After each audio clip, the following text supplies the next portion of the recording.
Les séquelles d'un traumatisme fragilisent la santé.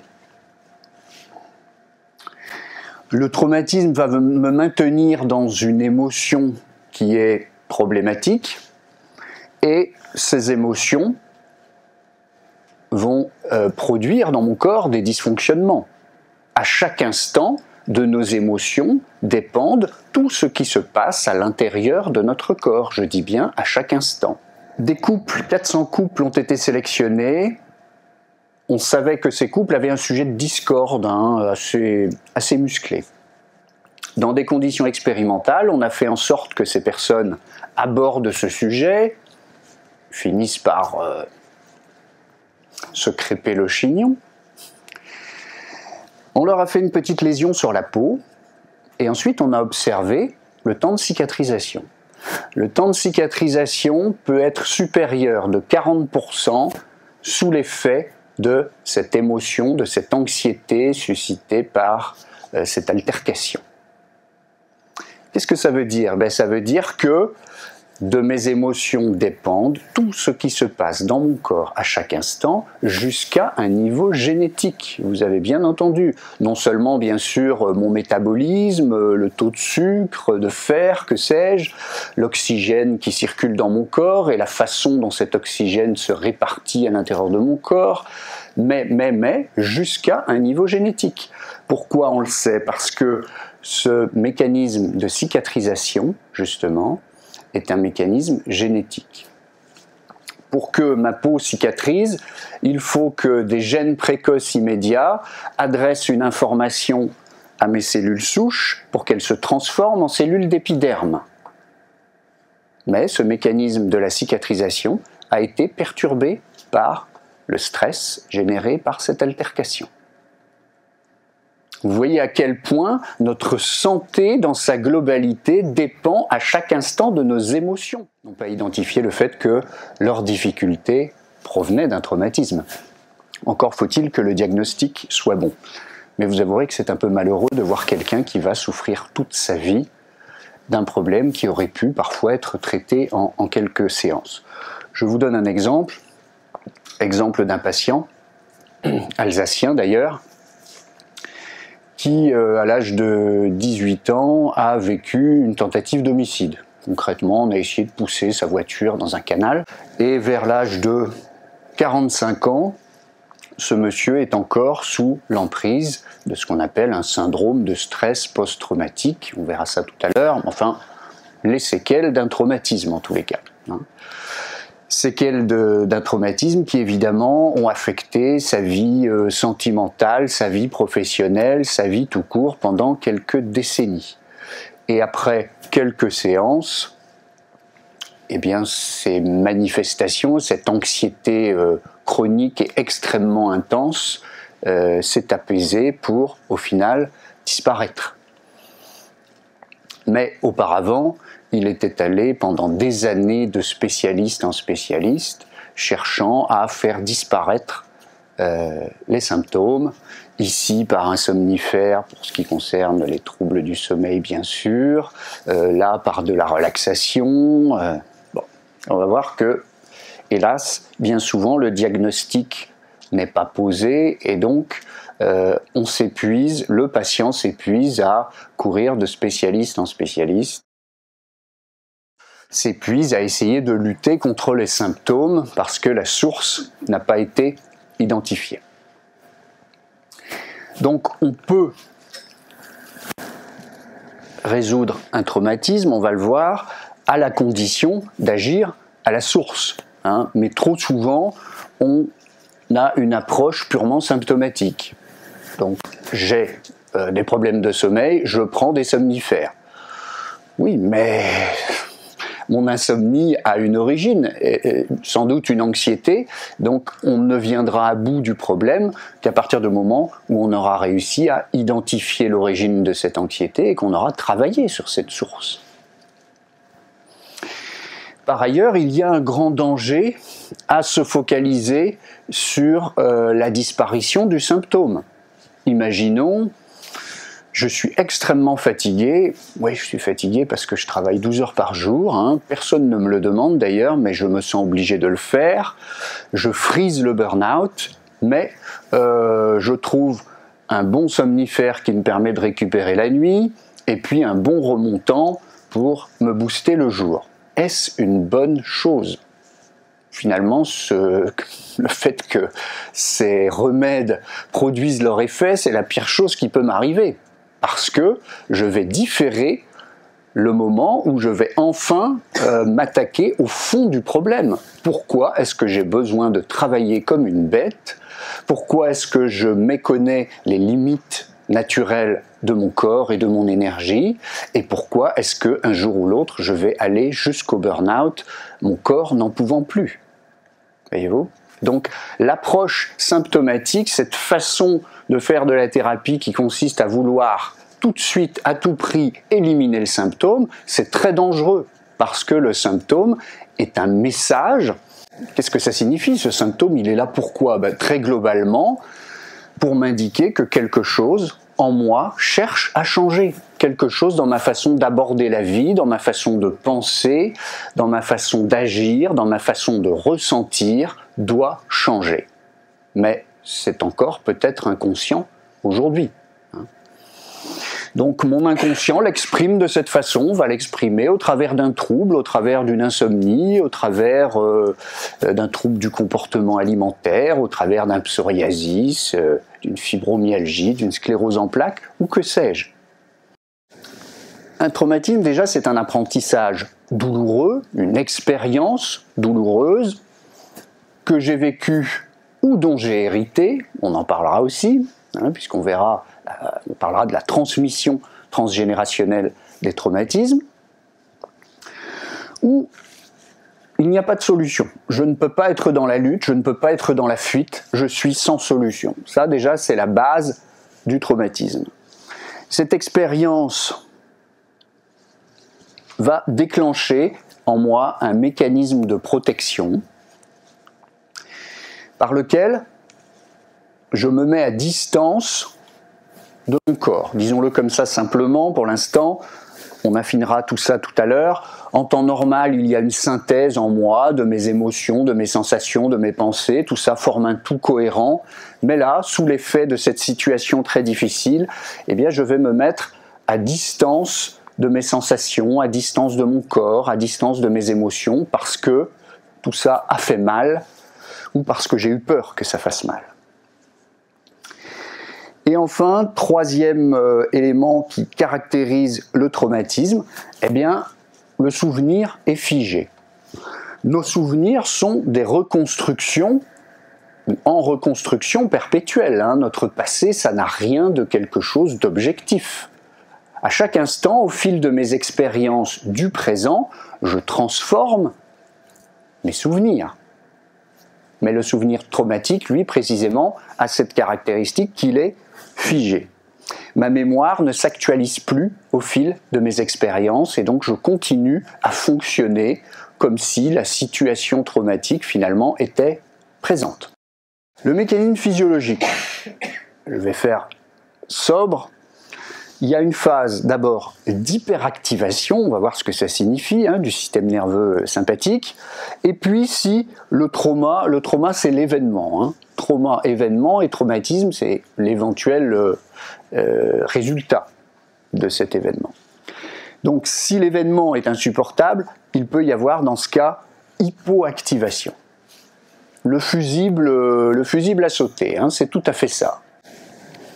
Donc imaginons, je suis en situation de danger, il y a des stimuli douloureux, l'agression par exemple, mon système orthosympathique est activé, il est même hyperactivé, je suis dans une situation ou de fuite ou de combat, et dans tous les cas, il me faut de l'énergie pour faire face à cette situation. Survient alors un afflux de neuromédiateurs excitateurs. Et puis, si la capacité d'absorption de mon système nerveux orthosympathique est dépassée, eh bien là, c'est le parasympathique dorsal. Si vous voulez, l'orthosympathique, c'est l'accélérateur, très clairement, et le parasympathique dorsal, c'est le frein. Donc le frein se met en marche, brusquement, le disjoncteur est activé, et là je me retrouve finalement un peu dans la position de l'opossum. Vous voyez, quand les opossums sont activés, sont en danger, pardon, se sentent en danger, mais ils feignent la mort. Ils feignent la mort, mais ils feignent la mort parce qu'il y a aussi un mécanisme physiologique derrière, c'est-à-dire l'activation justement du parasympathique dorsal. Dans cet état, je suis isolé du monde extérieur. Mon système d'engagement social, mon système d'exploration sont désactivés, je me referme.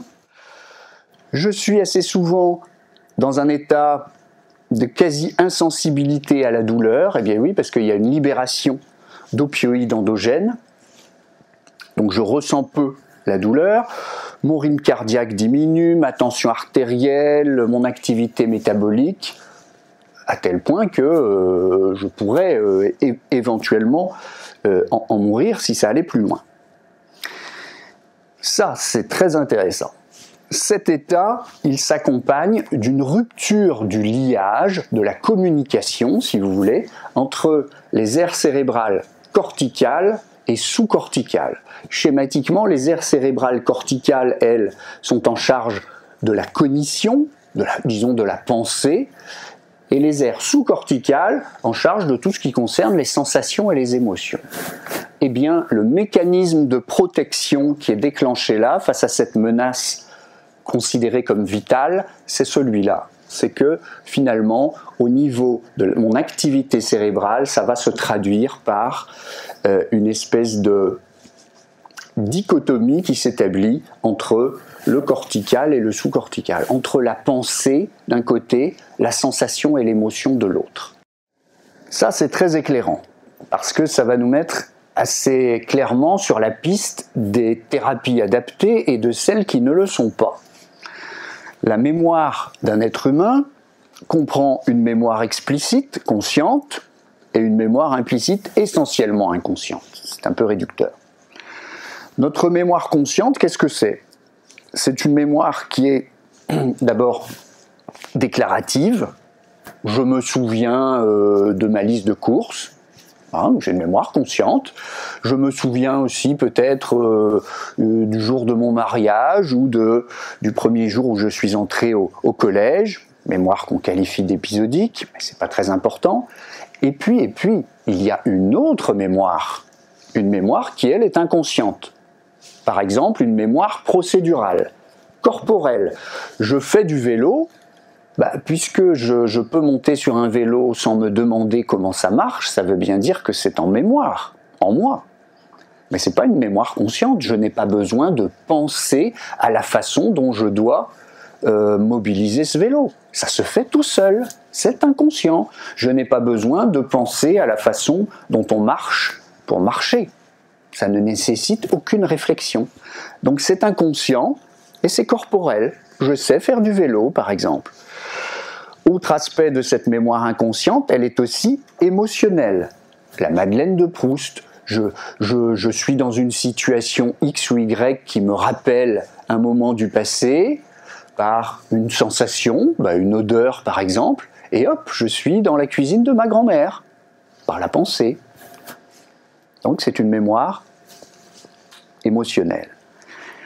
Eh bien, qu'est-ce que ça veut dire tout ça ? Ça veut dire que notre traumatisme, lui, il est ici peut-être en partie, mais il est aussi inscrit dans cette mémoire inconsciente. Comment puis-je du coup accéder au souvenir traumatique par une thérapie purement verbale, cognitive ? Pas possible. Pour accéder à cette mémoire inconsciente qui sous-tend les symptômes, il va falloir passer par le ressenti corporel, par le corporel et l'émotionnel. C'est comme ça que je vais accéder au traumatisme, je ne peux pas y accéder autrement. La fonction enfin d'un traumatisme, est-ce que ça sert à quelque chose ? Comme on l'évoquait, généralement, chez un être humain, tout a une fonction. D'ailleurs, j'ai bien peur que dans cet univers, tout a une fonction. Quand on cherche un grain de sable, c'est extrêmement utile et extrêmement important, y compris pour notre vie à nous. Par exemple, Donc la fonction du traumatisme, la première fonction, c'est d'éviter la mort. C'est-à-dire que si ce système orthosympathique était encore plus activé, ça pourrait produire un arrêt cardiaque, par exemple. Donc ce disjoncteur, il a une fonction.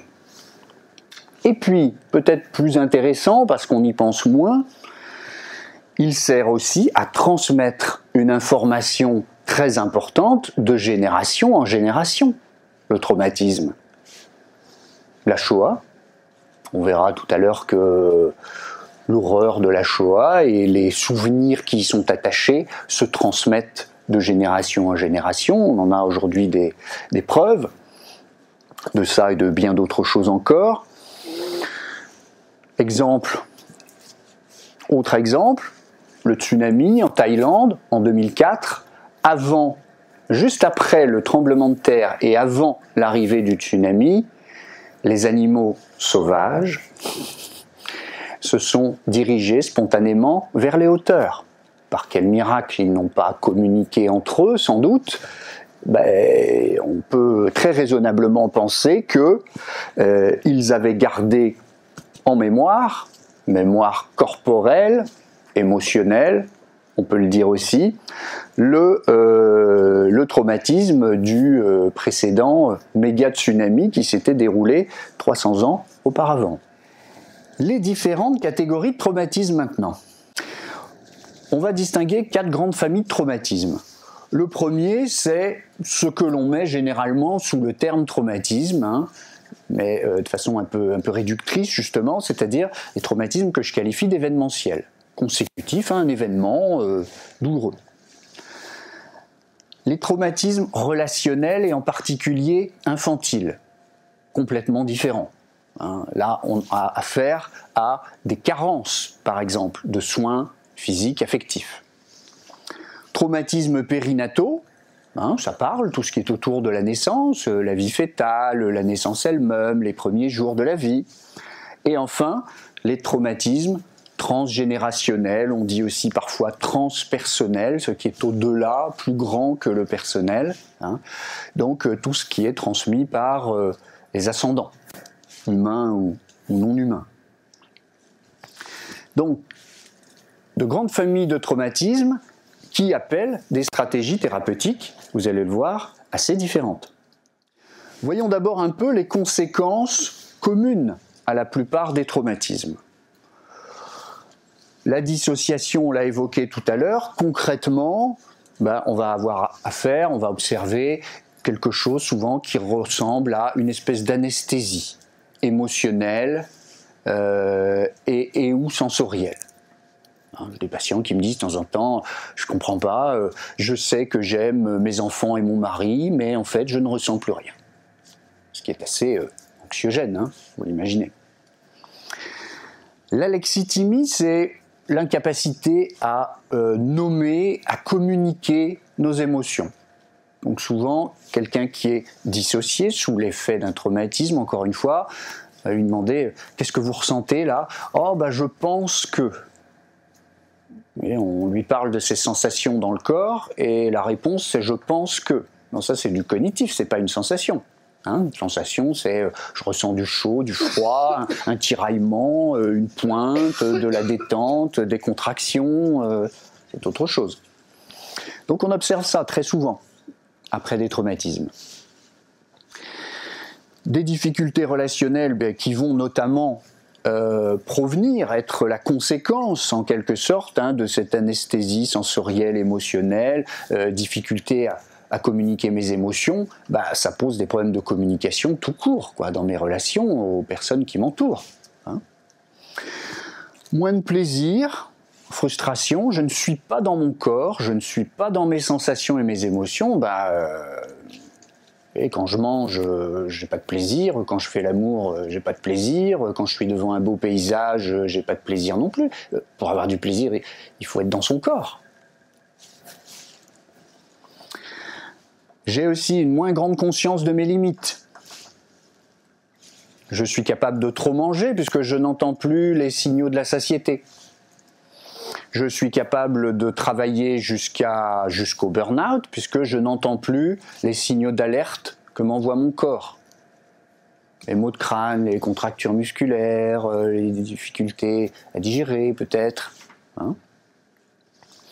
On observe aussi souvent, suite à un traumatisme, des problèmes physiques très nombreux qui sont liés à une surexploitation du corps, on va le dire comme ça. Hein. C'est-à-dire des gens qui se font des fractures à répétition. Ça, c'est un signe. Hein. Voilà. Un claquage, une entorse, une fracture ici, une fracture là. De temps en temps, quand vous faites la liste, dites aux patients, c'est quand même surprenant, hein, ça fait beaucoup. Je suis dans mon corps, je vais dans cette direction, oh là, je sens que ça me fait du bien. Je sens que c'est plaisant, que je vais vers mon enrichissement. Et puis quand je vais par là, je me sens pas bien. Là, ce travail, cette relation avec cette personne, non, je sais pas pourquoi, je le sens pas bien.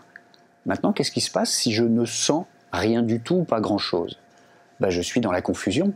En fait, je ne sais plus qui je suis, parce que ce qui définit mon identité, c'est assez largement mes désirs. Hein, Monsieur Quat, c'est quelqu'un qui aime les voyages, qui aime les questions de thérapie, de développement personnel, qui aime telle ou telle littérature. Vous voyez, au final, quand je cumule tout ça, ben, on peut appeler ça mon identité, finalement. Et oui, mais si je ne suis pas dans mon corps, je ne ressens pas mes désirs. Parce que mes vrais désirs, c'est pas intellectuel. Mes vrais désirs, c'est là que je les sens.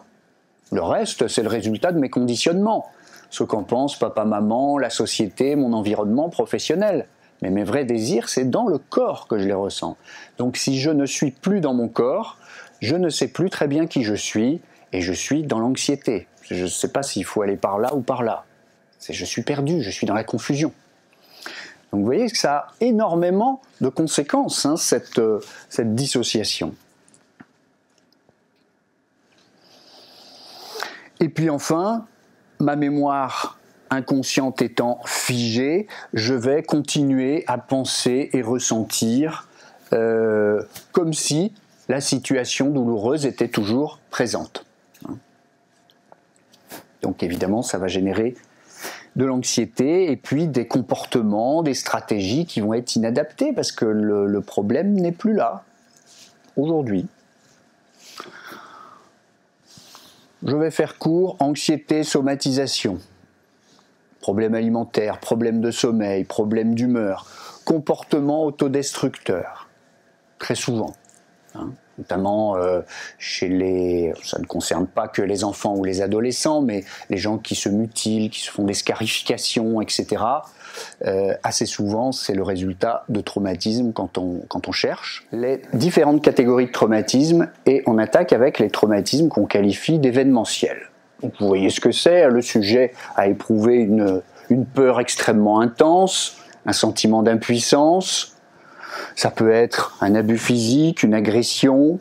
Alors qu'est-ce qu'on oublie souvent? Une opération chirurgicale, parfois c'est un traumatisme clair et net, hein, assez rarement à mon sens pris en compte, et c'est moins rare qu'il n'y paraît. Un licenciement, c'est aussi parfois clairement un traumatisme.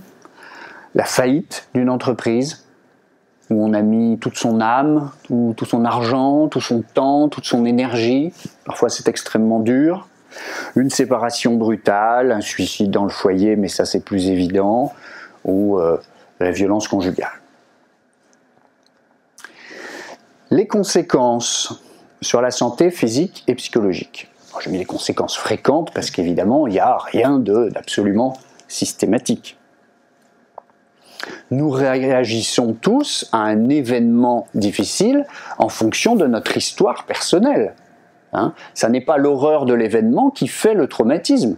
La meilleure preuve, c'est que certaines personnes vont sortir d'un événement horrible avec un traumatisme et d'autres pas. Oui, c'est fonction de notre histoire personnelle, c'est fonction éventuellement des autres événements traumatiques que j'aurais déjà pu rencontrés dans ma vie et qui m'ont fragilisé, c'est fonction de la façon dont j'ai été éduqué, de l'amour que j'ai reçu, etc. Donc, qu'est-ce qu'on observe le plus souvent après un événement traumatique du type événement? Première chose, une reviviscence le patient, le sujet, revit l'événement au travers de souvenirs, parfois dans son sommeil, des cauchemars, parfois des hallucinations, parfois des flashbacks. C'est-à-dire qu'il y a des images comme ça de l'événement traumatique qui surgissent dans son quotidien, auquel il ne s'attendait pas du tout. Deuxième chose qui caractérise le syndrome de stress post-traumatique, l'évitement. Le sujet fuit toutes les situations qui rappellent d'une façon ou d'une autre l'événement traumatique. Vous voyez ce que ça peut être, un enfant qui a été agressé par des camarades dans la rue peut très bien, s'il est dans cette forme d'évitement, ne plus oser sortir dans la rue, tout simplement. Et enfin, une hyperactivation donc, du système sympathique. Concrètement, on va observer des troubles du sommeil, une certaine irritabilité, parfois un rythme cardiaque un peu excessif, des difficultés de concentration, et très souvent aussi une hypervigilance. Vous voyez, des réactions de sursaut exagérées quand j'entends un son, par exemple. Les conséquences à plus long terme du traumatisme, par exemple, état dépressif, risque multiplié par 6, agoraphobie par 4, alcoolisme par 3. J'ai fait juste une petite sélection de ce que disent des études assez robustes. Troubles de somatisation, risque multiplié par 90. Pour ceux que ça intéresse, je peux vous communiquer les sources, les études correspondantes, mais je ne vais pas vous les asséner à longueur de temps, ce serait fastidieux. Ça, c'est le résultat d'une étude américaine.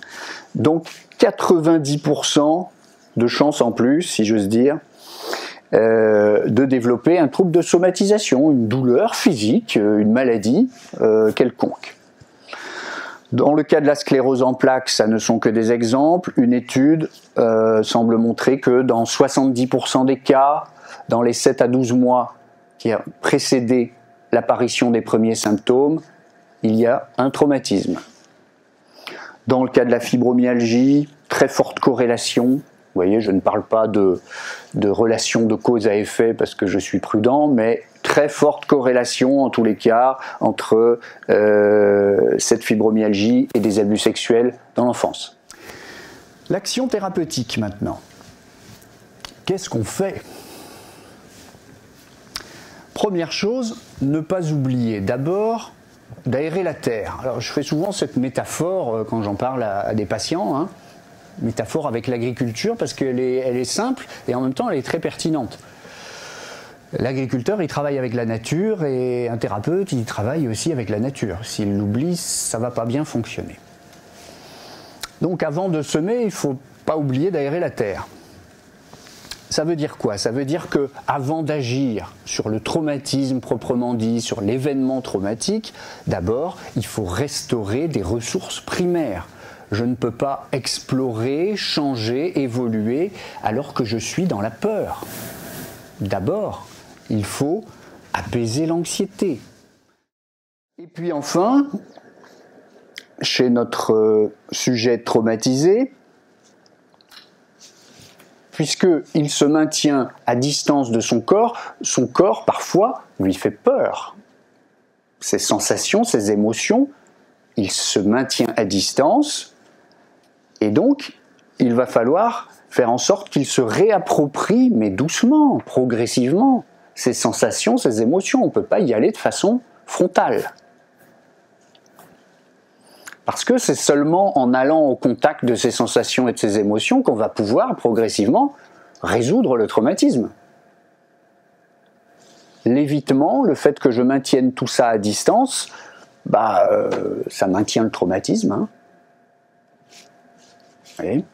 Donc il faudra aller au contact avec ces événements douloureux, pas n'importe comment, je vous rassure, on n'est pas là pour se faire mal, mais tant que je maintiens le problème à distance, je ne peux pas y accéder, je ne peux pas le transformer.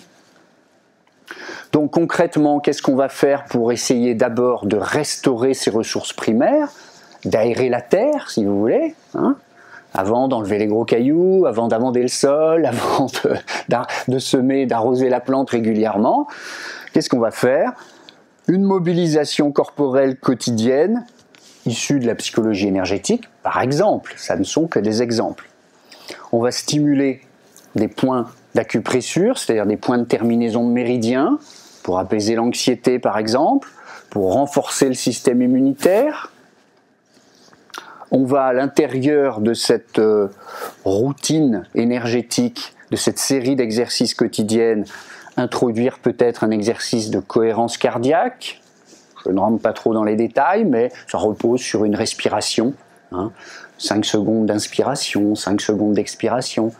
Bref, ça apaise l'ensemble de mon système sympathique. Donc ça produit l'effet inverse de l'effet de mon stress post-traumatique. Ça ralentit mon rythme cardiaque, mon rythme respiratoire, ma pression artérielle, ça diminue mon tonus musculaire. Vous voyez, j'active le frein avec ça.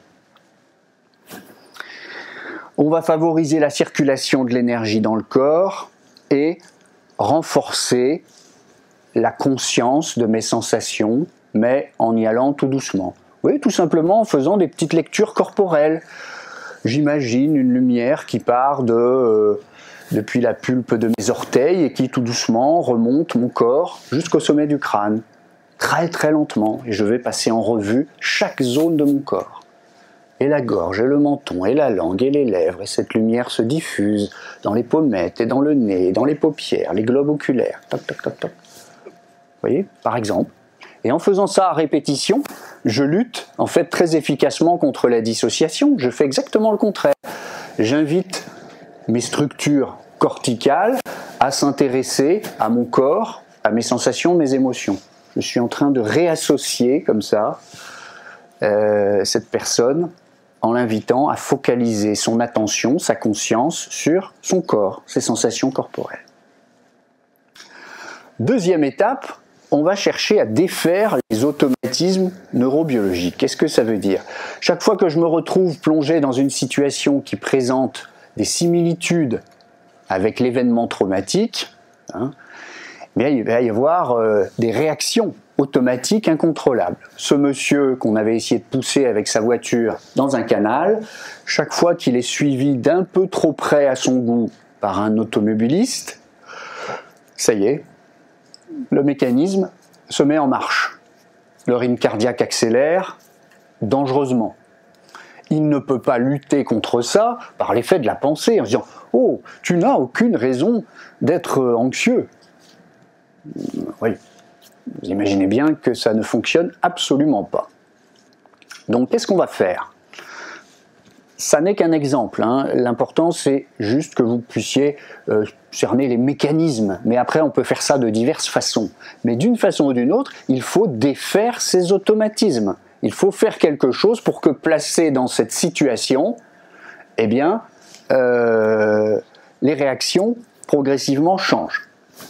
Qu'est-ce qu'on va faire? Par exemple, dans une séance d'hypnose en cabinet, on va apprendre à cette personne un ancrage, une combinaison de gestes qu'elle va utiliser ensuite dans les situations critiques. Chaque fois qu'elle va utiliser cet ancrage, imaginons, elle ferme le poing droit, eh bien ça va changer son état interne. Elle aura appris ça dans l'état hypnotique, donc on crée aussi une forme d'automatisme. Ce monsieur au volant, suivi de trop près par une voiture, son rythme cardiaque augmente, il commence à laisser son poing, par exemple, se refermer.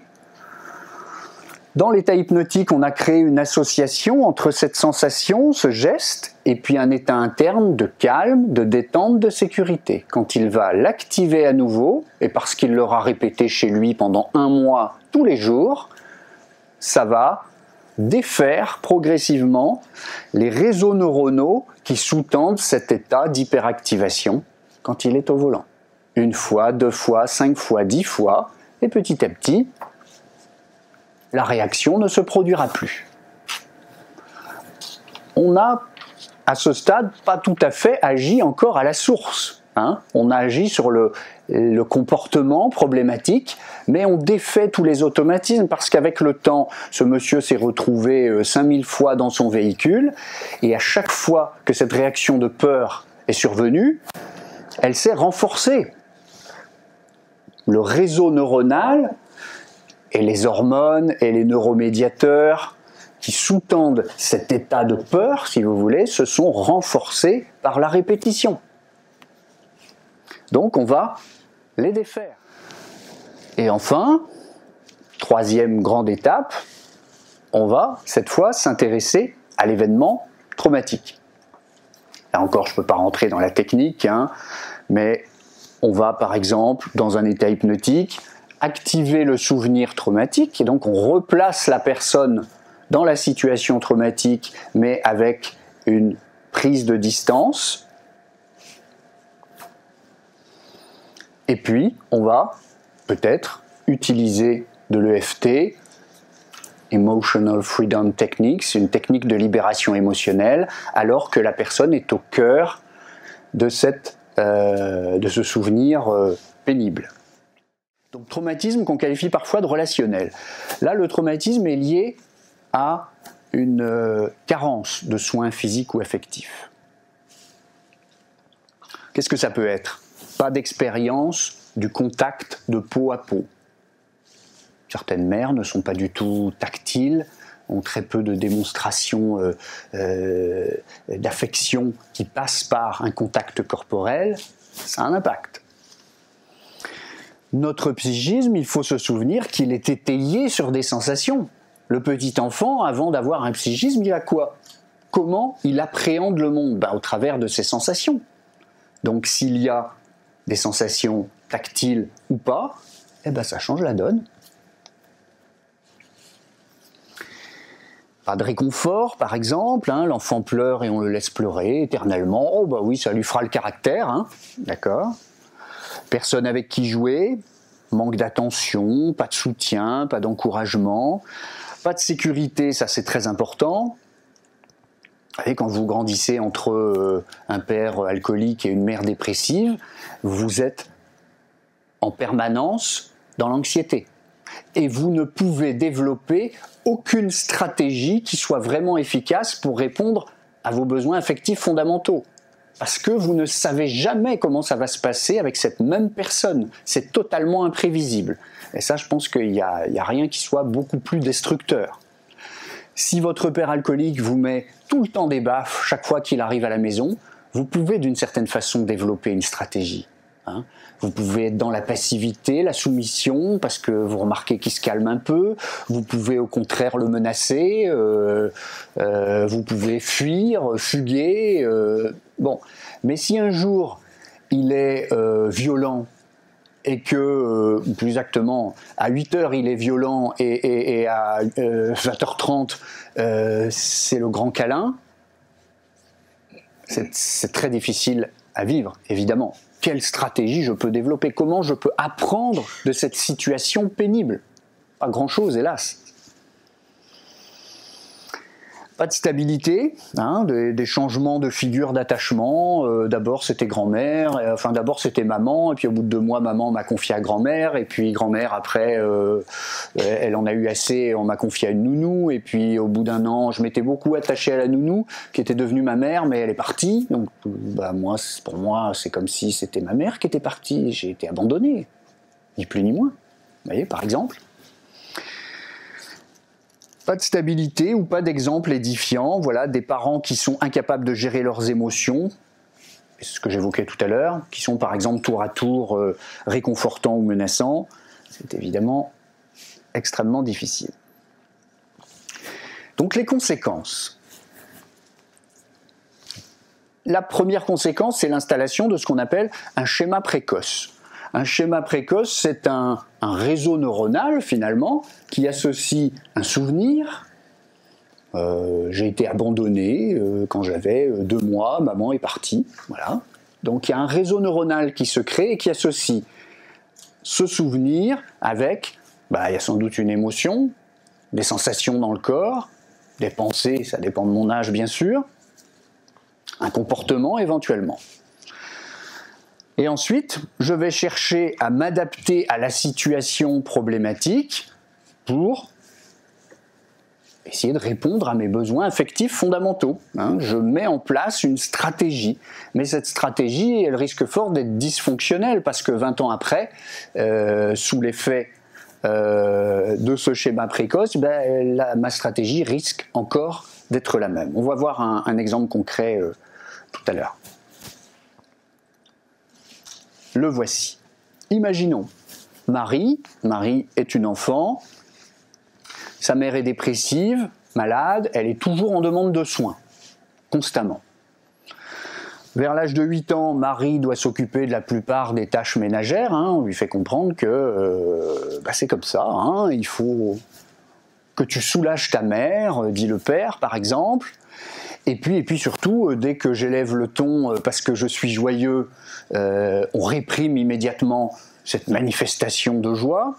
Si je suis triste, on m'explique que mes problèmes à côté de ceux de maman, c'est rien du tout. Hein. Donc en clair, on me fait comprendre que toute manifestation d'émotion, plaisante ou déplaisante, est déplacée parce que ça risque d'aggraver l'état de maman. Et vous ? Donc évidemment, je vais être ensuite dans la répression de mes émotions probablement. Maman m'explique que je dois bien ranger la maison et que dans ce cas-là, je vais t'aimer encore plus et puis je vivrai plus longtemps. Et mon père, de son côté, dit à ma mère, si ta fille m'emmerde encore avec ses jérémiades, je me casse. Qu'est-ce qui se passe ? Eh bien, cet enfant développe un schéma d'abandon et un schéma d'abnégation. Abnégation parce qu'il faut que je me donne, autrement maman va mourir plus vite parce qu'elle est malade. Donc il faut que je l'aide, il faut que je fasse tout à la maison sans me poser de questions. Et je suis aussi dans un schéma d'abandon parce que papa me menace constamment de façon indirecte en expliquant que si je ne suis pas sage et si je ne fais pas tout ce que l'on me demande de faire, il va partir. La stratégie dysfonctionnelle que j'adopte, c'est une stratégie d'assujettissement. Hein. Je me soumets pour survivre et pour essayer d'être aimé. Parce qu'il n'y en a pas tellement d'autres.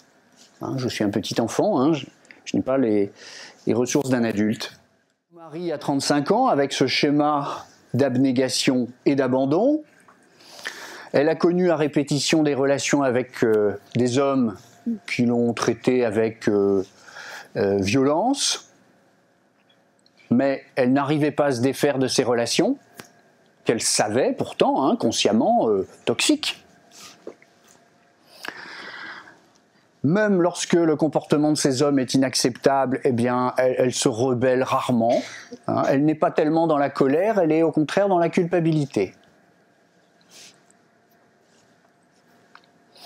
Donc elle va vivre dans une quête permanente d'affection et de sécurité, et avec une stratégie d'assujettissement qui est toujours à l'œuvre.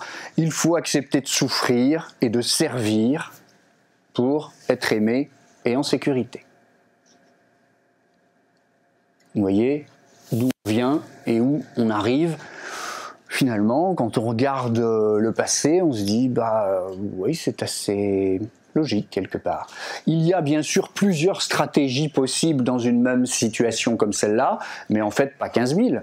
Il y a une stratégie d'opposition, de compensation, c'est-à-dire que à l'âge adulte, je vais faire l'opposé de ce que j'ai connu à l'enfance. C'est une stratégie possible qu'on observe parfois. Une stratégie d'évitement, au moins les relations avec un homme, 3 mois, pas plus. Dès qu'il commence à y avoir des sentiments, je mets fin à la relation. Pourquoi ? Parce que mon schéma d'abandon est à l'œuvre. Je ne veux pas risquer de me retrouver à nouveau abandonné. Et avec la douleur que ça va générer. Donc, j'évite toutes les situations où je pourrais me retrouver à nouveau abandonné, ou en risque d'être abandonné. Et puis en fait la troisième stratégie possible, c'est celle qu'a adoptée Marie, l'assujettissement. J'ai une absence de stratégie, finalement je ne fais rien. Je suis le jouet de l'autre. Il dispose de moi comme il le souhaite. Et vous allez observer quoi chez ce type de personnes ? Eh bien qu'elles vont être dans la répétition. tant qu'on n'aura pas agi sur ce schéma précoce, elles vont être dans la répétition. Il ne servira à rien d'essayer de les raisonner. Elles savent elles-mêmes qu'elles supportent l'insupportable. Le problème n'est pas là. Le problème n'est pas conscient. Le problème, c'est ce schéma précoce qui est à l'œuvre. Donc, elles vont aller d'une situation à une autre et on va retrouver toujours un peu les mêmes ingrédients dans ces situations. Elles vont être dans la répétition. Et parfois, elles en sont parfaitement conscientes aussi de ça, d'ailleurs. Je vais aller un petit peu plus vite là-dessus. Les effets, c'est quoi? Une nette augmentation du risque de troubles physiques et psychologiques. Je vais aller directement aux chiffres et vous allez voir que c'est assez parlant. Une étude américaine, hôpital de San Diego, menée auprès de 17 300 sujets adultes quand même, qui ont été suivis maintenant depuis plusieurs décennies. Et l'étude est toujours en cours. Les patients qui déclarent 4 ACE, Adverse Childhood Experiences, je crois, expériences traumatiques infantiles. Donc quand ils en déclarent au moins 4, voilà ce qu'on observe en termes d'augmentation du risque. Tentative de suicide, risque multiplié par 12,2. Excusez du peu. Alcoolisme, 7,7. Dépression, 4,6. Tabagisme, 2,2. Vous voyez, il y a un peu de tout. Hein. Cancer, 1,9. Obésité, 1,6. Diabète, 1,6. Fracture osseuse, 1,6. Donc l'action thérapeutique, qu'est-ce qu'on va pouvoir faire sur ces traumatismes relationnels infantiles? Même préalable que tout à l'heure, dans le cas du traumatisme événementiel, hein, je n'y reviens pas. Puis ensuite, on va reconsolider la mémoire émotionnelle. Qu'est-ce que ça veut dire? Les recherches cliniques ont permis d'identifier la séquence d'expériences qu'il faut fournir aux patients pour qu'ils puissent changer profondément et durablement. C'est un certain Bruce Ecker, le fondateur de la Coherence Psychology Institute, et l'auteur d'un bouquin qui est génial, qui s'appelle Unlocking the Emotional Brain, libérer le cerveau émotionnel. L'équipe de Bruce Ecker a observé toutes les formes de psychothérapie, en se posant la question suivante. Lorsqu'on observe chez un patient un changement profond et durable, qu'est-ce qui a été fait? Et quels sont donc les points communs entre ces différentes thérapies lorsque elles ont fonctionné? Pas sot, hein?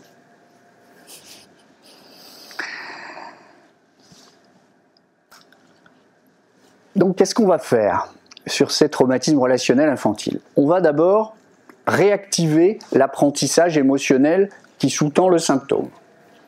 J'ai un schéma d'abandon, il a sans doute une origine, on va concrètement me replacer dans un état hypnotique ou pas, hein, ça dépend, dans ce souvenir pénible. On va juxtaposer à ce souvenir pénible une expérience contradictoire. Je vous cite un cas concret d'une patiente qui m'avait dit quelque chose comme ah oui, je me souviens d'une expérience complètement à l'opposé, j'ai été accueillie dans une famille en Angleterre, ça devait être un séjour linguistique, et j'étais ébahi du comportement de ces gens qui m'ont tout de suite accepté comme si j'étais leur fille, quoi. Et avec une chaleur, une convivialité qu'elle n'avait jamais connue.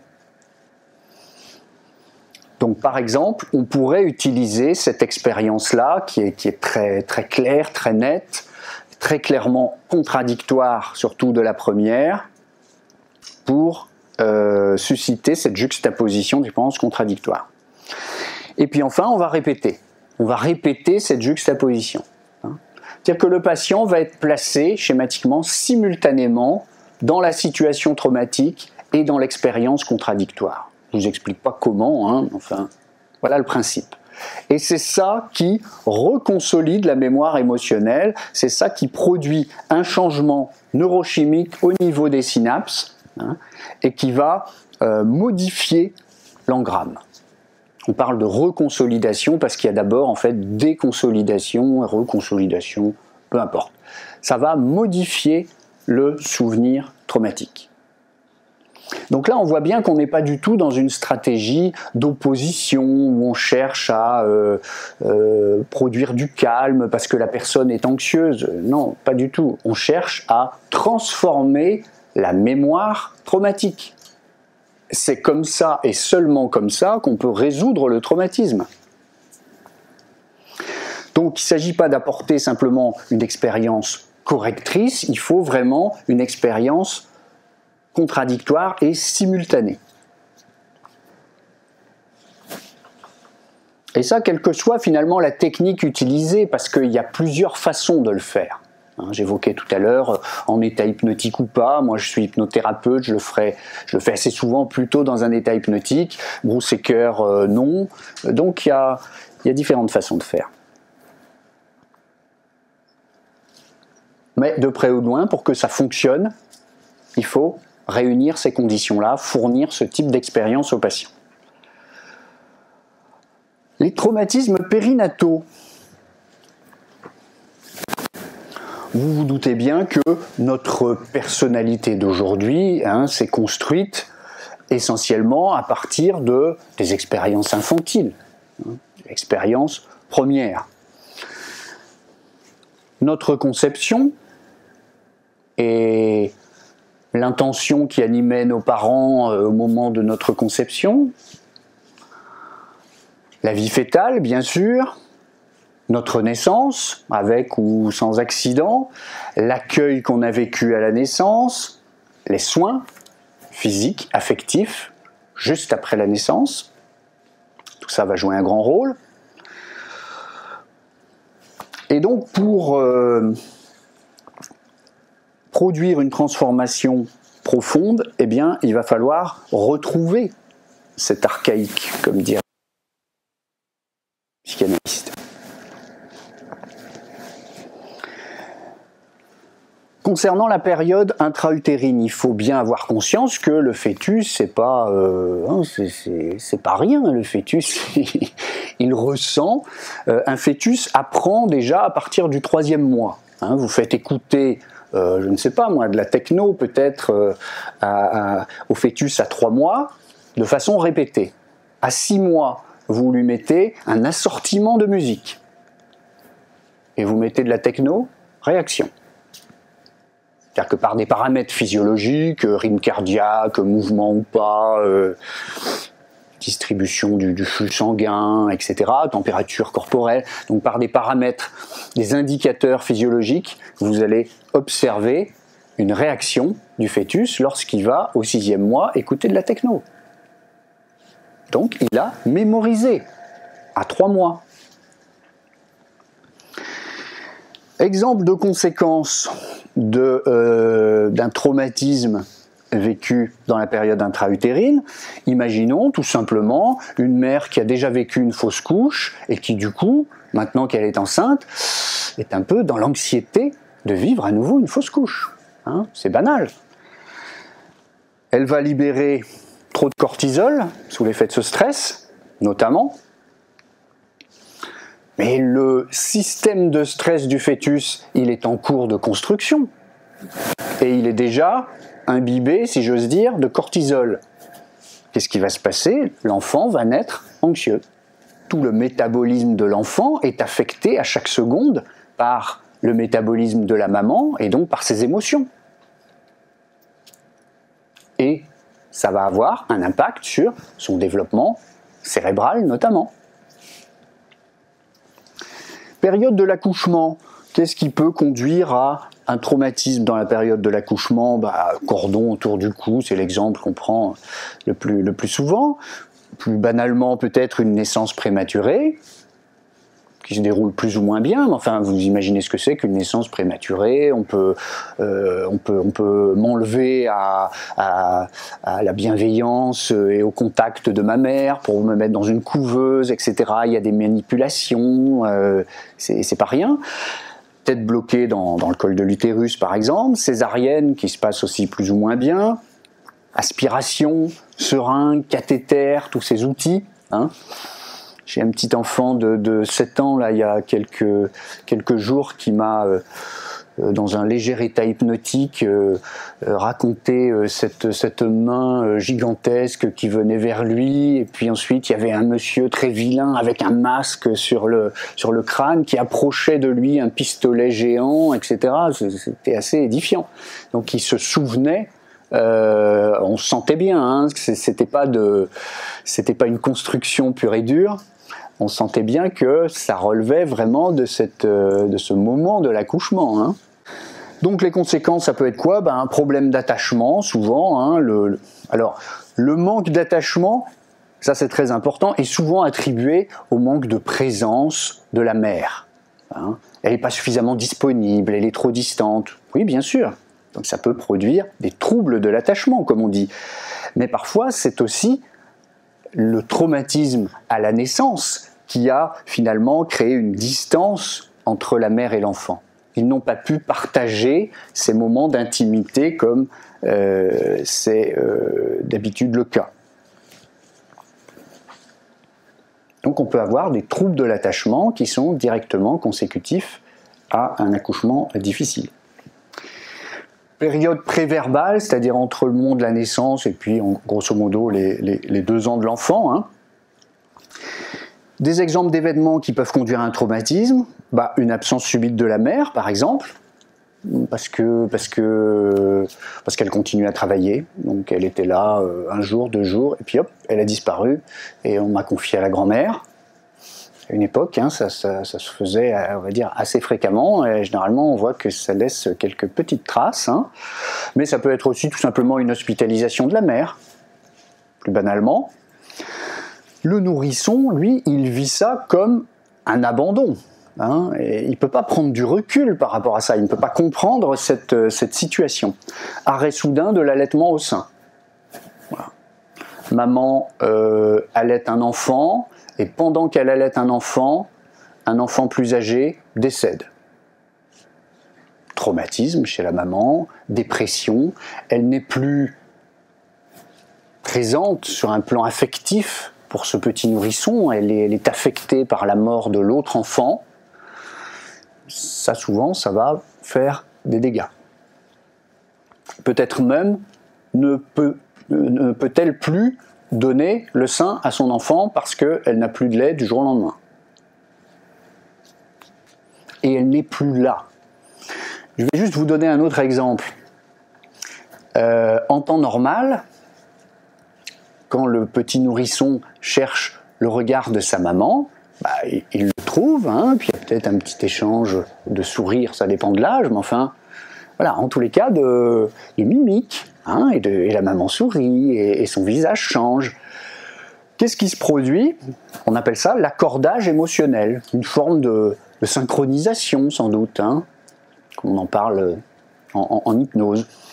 Une forme de synchronisation, accordage émotionnel. Et sous l'effet de cet accordage émotionnel, l'enfant va libérer de la dopamine. Et cette dopamine est indispensable au bon développement cérébral. Donc imaginez ce qu'il se produit s'il n'y a jamais accordage émotionnel. Le développement cérébral de l'enfant est affecté. Vous voyez, ça tient un peu de choses, hein. Les traumatismes intergénérationnels.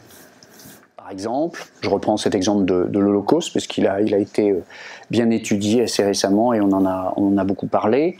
Donc une chercheuse qui s'appelle Rachel Yehuda, chercheuse israélienne, a examiné les gènes de 32 survivants de la Shoah et les gènes de leurs enfants. Conclusion, on identifie des changements génétiques dans cette population, y compris chez les enfants, et l'activation de l'un des gènes affectés par le traumatisme influe sur la capacité à faire face au stress. She experienced the after effects of her parents' trauma. Dr. Rachel Yehuda, director of Mount Sinai's Traumatic Stress Studies Division, led the study. Her team interviewed and drew blood from 32 sets of survivors and their children, focusing on a gene called FKBP5. We already know that this is a gene that contributes to risk for depression and post-traumatic stress disorder. Yehuda noticed a pattern among the Holocaust survivors called an epigenetic change. Not a change in the gene itself, but rather a change in a chemical marker attached to it. And when we looked at their own children also had an epigenetic change in the same spot on a stress-related gene. What does that suggest? Well, in the first generation, in the Holocaust survivor, it suggests that there has been an adaptation or a response to a horrendous environmental event. And in the second generation, it suggests that there has also been a response of the offspring to this parental trauma. Which means children of Holocaust survivors like Sonneberg could be more likely to develop stress or anxiety disorders. Autre exemple, chez des souris cette fois, mais il est néanmoins assez marquant, assez parlant.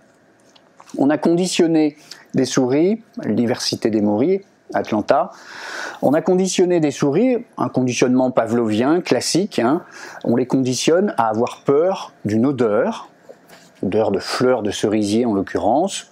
On leur fait sentir l'odeur de la fleur de cerisier et puis on leur administre une petite décharge électrique. Hein. Classique. Donc on crée un traumatisme. Hein.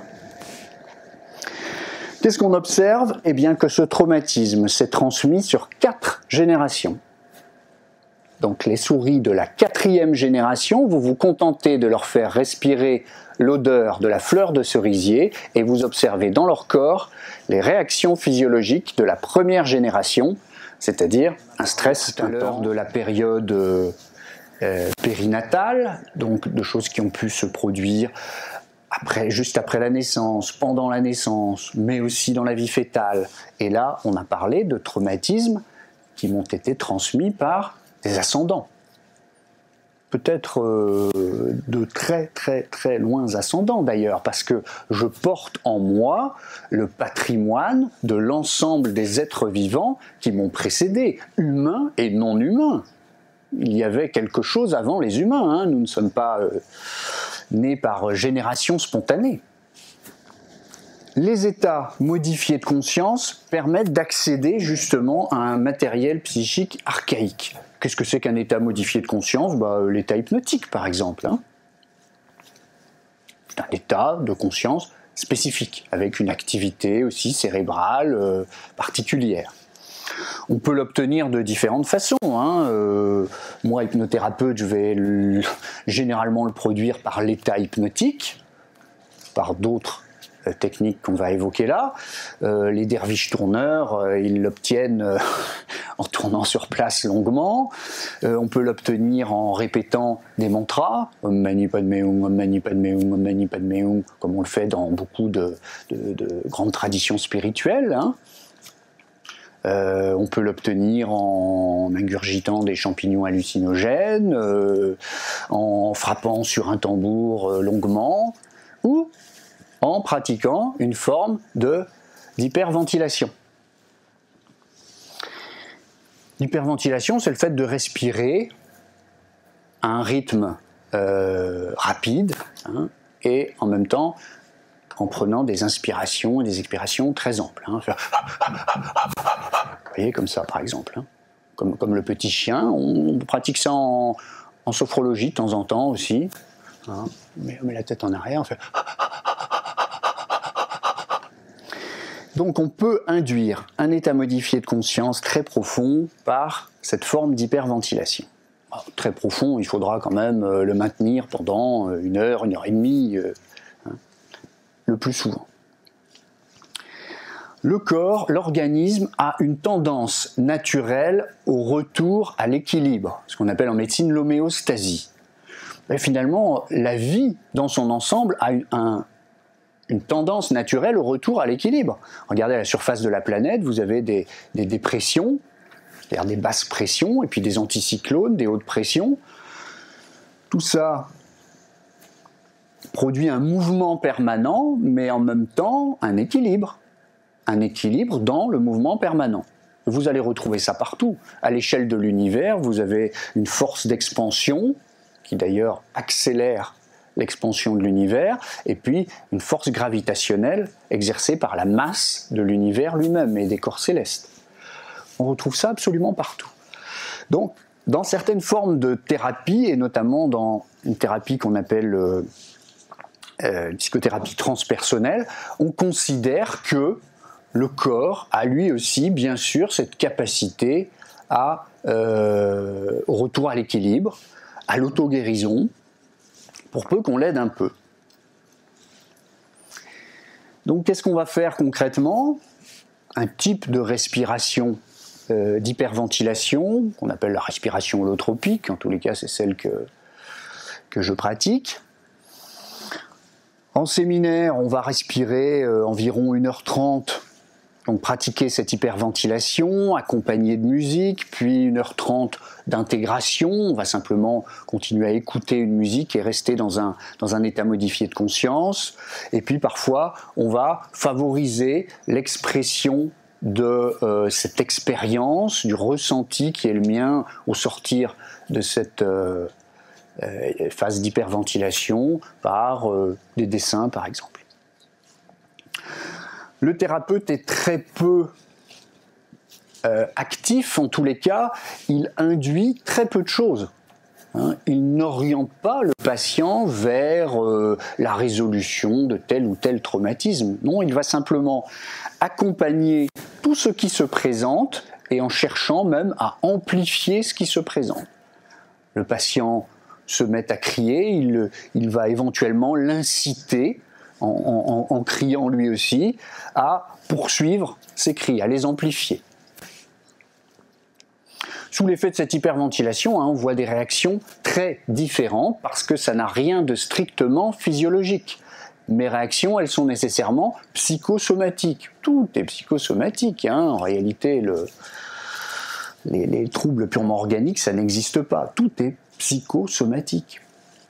Donc, la façon dont je vais réagir à cette hyperventilation, ça dépend de mon histoire personnelle et de ma biologie et puis de mes parents. Et voilà. Donc c'est assez imprévisible. La bonne nouvelle, c'est que, première chose, les pratiquants vont rapporter assez souvent des expériences périnatales ou transpersonnelles. On ne les a pas incités, mais souvent ils vont, semble-t-il, revivre des événements du passé, et d'un passé qui n'est pas toujours le leur, et les résultats sont parfois spectaculaires. Les principaux atouts de cette approche, c'est premièrement qu'elle est totalement non directive, le thérapeute n'induit rien du tout, or c'est un des grands risques de la psychothérapie tout de même, c'est que même inconsciemment, je cherche à convaincre mon patient que la vie doit être vécue de telle ou telle façon, et je vais projeter sur lui mes désirs, mes peurs, ma conception de la vie. On est toujours en danger de faire ce genre de choses. Donc bien là, ce danger, il est moindre puisque, évidemment, je suis très non directif, je me contente d'accompagner le patient et je le laisse hyperventiler longuement. Beaucoup plus intéressant encore, cette approche, elle s'appuie exclusivement sur la mémoire inconsciente corporelle. Et comme on l'évoquait tout à l'heure, le traumatisme, il est très largement inscrit dans cette mémoire inconsciente qui est corporelle et émotionnelle. Donc cette forme de thérapie va être très intéressante lorsqu'on a affaire à quelqu'un qui est complètement coupé de ses ressentis. Quelqu'un qui est dans l'évitement total de son monde intérieur, qui ne peut pas tolérer de s'intéresser à ses sensations, ses émotions, ses pensées. Et là, on est un peu démuni avec les autres formes de thérapie. Donc, finalement, quelle semble être la bonne recette pour produire un changement profond et durable? Alors d'abord, voyons succinctement ce qui ne marche pas ou ce qui pose problème. Les thérapies d'opposition ou de contournement, qui sont sans doute les plus fréquentes. Parlons simplement, je suis victime d'une anxiété très intense, on me fait pratiquer de la relaxation. Pourquoi pas? Est-ce que ça va fonctionner? Oui, ça va atténuer les manifestations de l'anxiété, et si je pratique tous les jours de la méditation par exemple, il est probable que je me sente un peu mieux. Un peu mieux, parce que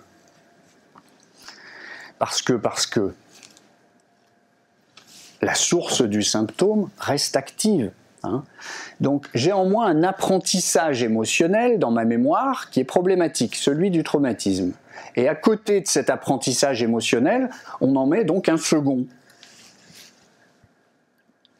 Vous voyez, par exemple, j'ai vécu un traumatisme dans l'enfance, je suis angoissé, je suis dans l'insécurité, j'ai des tensions corporelles, voilà, ça c'est mon apprentissage émotionnel initial. Et puis on me fait faire de la relaxation pour développer en moi le calme, la sécurité, la détente. Donc ce second apprentissage se juxtapose au premier, mais n'éteint pas le premier, ne modifie en rien le premier. Et tout le problème est là. Donc la source du symptôme reste active. L'amélioration, elle va sans doute être légère. Le traitement, entre guillemets, il faut qu'il soit maintenu en permanence, puisque dès que je relâche mon effort, qu'est-ce qui reste ? Il reste le traumatisme. Et puis, comme on l'évoquait au tout début de cette conférence, il y a un grand danger à ignorer le signal d'alerte que m'adresse mon symptôme. Donc je risque de différer constamment les changements qui s'imposent dans ma façon d'aborder la vie, parce que je vais connaître une petite amélioration en pratiquant de la relaxation. Finalement, ça m'exonère de m'attaquer à la source du problème. Et parfois, moi, patient, je suis très content de ça, parce que je n'ai pas vraiment envie d'aller chatouiller la source du problème. Je suis dans l'évitement. Un être humain, très souvent, c'est dans l'évitement. Hein. On préfère, plutôt que d'affronter systématiquement les problèmes, les contourner. C'est humain. Alors si en plus, la forme de thérapie qu'on me propose m'y invite, oh oui, je plonge. Ah oui, de la relaxation, oui. Et puis on ne va pas parler de mon traumatisme. Oh, très bien, parfait. Vous voyez ?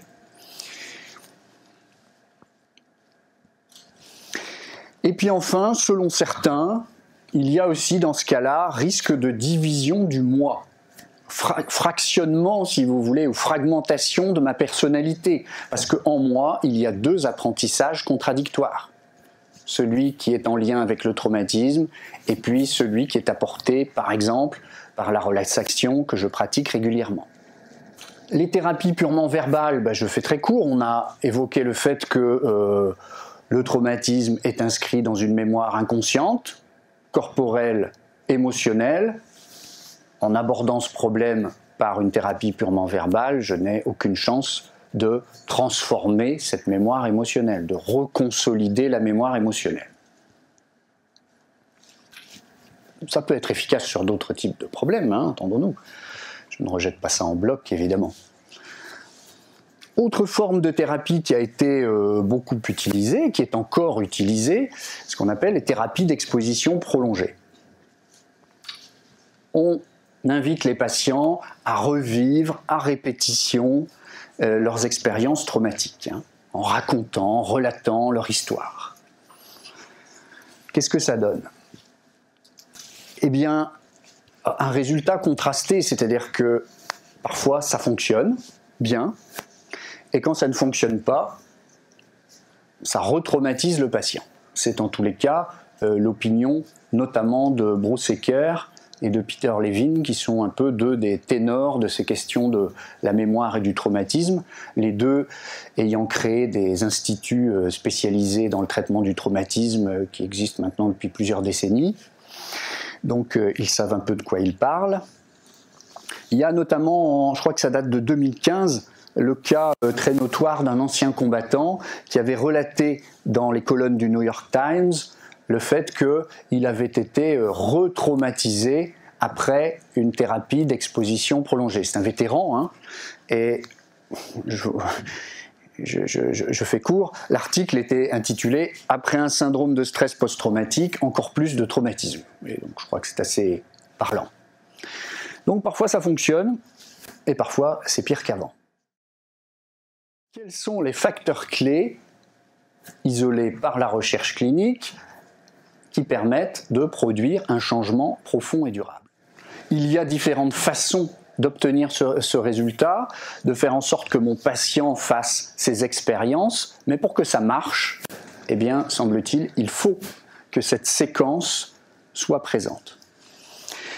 Donc, première chose, il faut d'abord traiter ce qu'on appelle l'inversion psychologique, c'est-à-dire que moi, patient, j'ai envie de me libérer de mon problème et en même temps, j'ai peur du changement.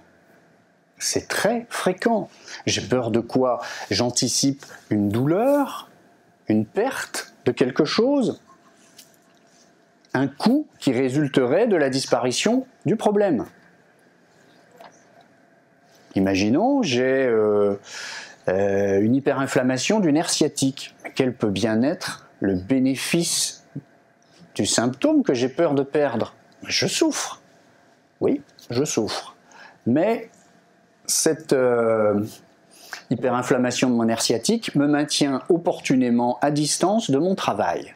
J'ai 40 ans aujourd'hui. À 25, le client roi, la compétition, j'étais à fond dans cette voie, hein, j'y croyais. Et puis maintenant, je commence à trouver tout ça, c'est un peu des bêtises d'ado, vous voyez. Je suis passé à autre chose, moi.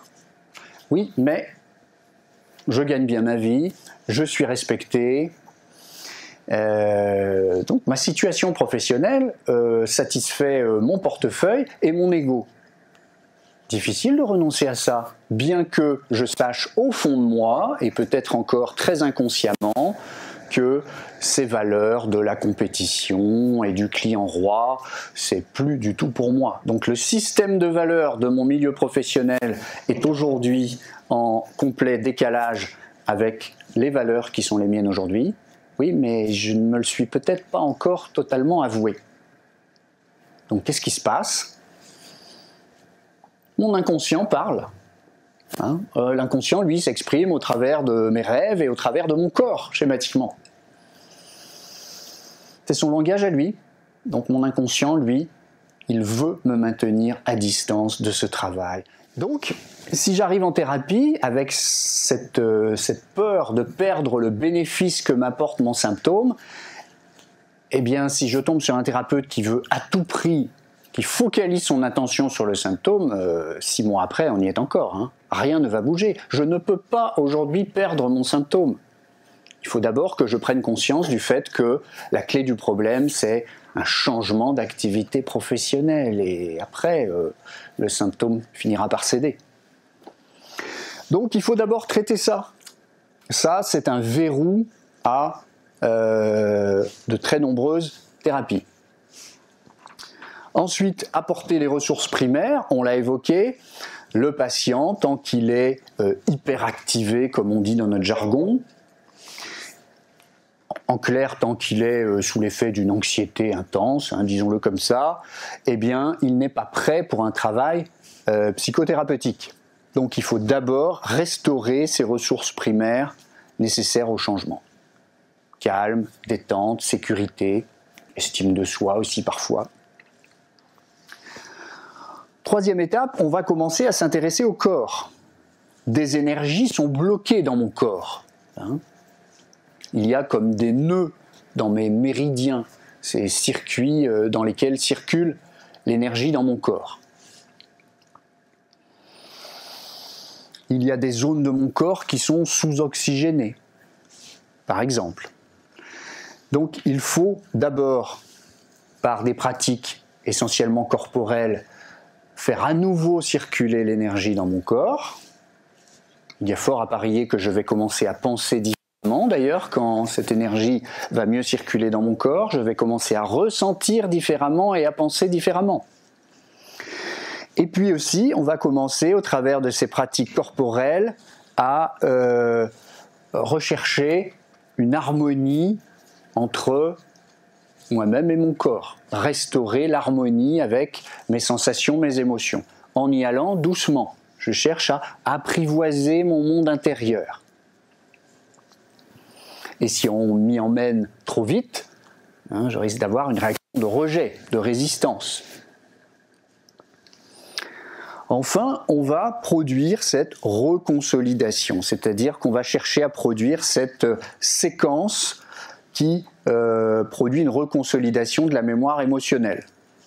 On réactive l'apprentissage émotionnel qui sous-tend le symptôme, on juxtapose une expérience contradictoire et on répète cette juxtaposition plusieurs fois. Donc là, on a agi sur le traumatisme proprement dit. Et puis enfin, quelque chose qu'on néglige souvent dans les thérapies. J'ai coutume de dire qu'un pianiste virtuose, il arrête de travailler pendant 3 mois, il n'est plus tout à fait virtuose. Et pourtant, il était au sommet de son art. Rien ne se maintient durablement chez un être humain sans une pratique régulière. Les chamans d'Amérique centrale, eux, vous diraient que quand vous avez ouvert un chemin dans la forêt, si vous ne le pratiquez pas régulièrement, il va se refermer de lui-même progressivement. Donc il faut ensuite favoriser la réintégration, donc travailler par des pratiques à renforcer l'unité entre le corps et l'esprit. Le fait d'avoir résolu le traumatisme ne suffit pas, comme par miracle, à changer cette relation que j'entretiens avec mon corps, peut-être depuis 30 ans. Hein, on m'a dit que je m'étais mis très souvent à distance de mon corps, peut-être depuis 30 ans.